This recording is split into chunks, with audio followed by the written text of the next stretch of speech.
गंगापूर धरणातूनही विसर्ग वाढवलाय।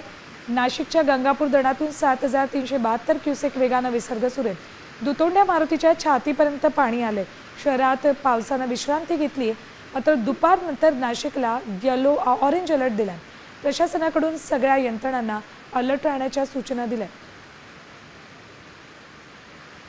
तर नाशिकमध्ये पूर परिस्थिती निर्माण झालेली आहे। गंगापूर धरणातून 7372 क्युसेकने विसर्ग सुरू आहे, त्यामुळे दुतोंड्या मारुतीच्या छातीपर्यंत पाणी आलेलं आहे। या परिसरातली रामकुंड भागातली अनेक छोटी मोठी मंदिरं पाण्याखाली गेली आहेत। अक्षरशः जलप्रपात इथून जायकवाडीच्या दिशेने झेपावताना दिसतो। गोदावरीतून हे पाणी आता जायकवाडी धरणात पोहोचेल। त्यानंतर जायकवाडीचा साठा वाढल्यावर पुन्हा एकदा जायकवाडीतला विसर्गही वाढवला जाईल। सध्या नाशिकमधलं जनजीवन सर्वसामान्य दिसत असलं तरी दुपारनंतर ऑरेंज अलर्ट दिलेला आहे, त्यामुळे सर्व प्रशासकीय यंत्रणांना अलर्ट राहण्याच्या सूचना दिल्यात। हे जवळ आमचे प्रतिनिधी अभिजित सोनवणे यांच्याकडे। अभिजित, जोरदार पाण्याचे प्रवाह रामकुंड आणि दुतोंडा मारुती परिसरामध्ये दिसत आहेत आणि हेच पाणी आता जायकवाडीच्या दिशेने झेपावलंय।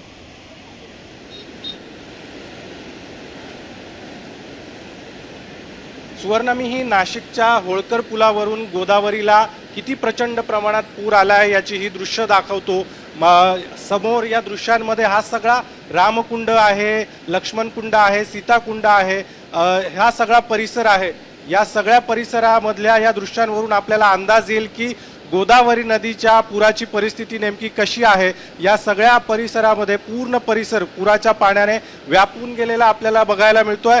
7300 क्युसेक वेगानं हे सगळं पाणी गंगापूर धरणातून सोडण्यात आल्यानंतर नाशिकमध्ये पोहोचलेलं आहे आणि नाशिकमध्ये आता गोदावरी नदी पात्राच्या बाहेर आलेली आपल्याला बघायला मिळते आणि या सगळ्या परिसरामधली जी मंदिरं आहेत त्या मंदिरांना देखील पूर्णपणे पुराच्या पाण्याचा वेढा आहे। अनेक मंदिरं तर पुराच्या पाण्याखाली दिसेनाशी झालेली सध्या आपल्याला बघायला मिळतील। अगदी काल देखील अशाच पद्धतीची परिस्थिती होती। सलग दुसऱ्या दिवशी ही सगळी पूर परिस्थिती आपल्याला या सगळ्या भागामध्ये आपल्याला बघायला मिळते आणि त्यामुळे समोर जर आपण बघितलं तर जो गोल घुमट आपल्याला एक दिसेल त्या ठिकाणी खरं तर देशभरातून दररोज लाखो भाविक या ठिकाणी येतात आणि आपल्या नातेवाईकांचे दशक्रिया आणि अन्य विधी केले जातात। मात्र हा सगळा परिसर पाण्याखाली असल्यामुळे आता रस्त्यावर हे सगळे विधी करण्याची वेळ भाविकांवर आलेली आहे। सुवर्ण, काही दिवसांपूर्वी ही अशीच काहीशी परिस्थिती नाशिकमध्ये उद्भवली होती आणि आज पुन्हा एकदा त्याच परिस्थितीचा सामना करताना दिसतात। धन्यवाद अभिजित संपूर्ण माहितीसाठी। आता isakal.com आहे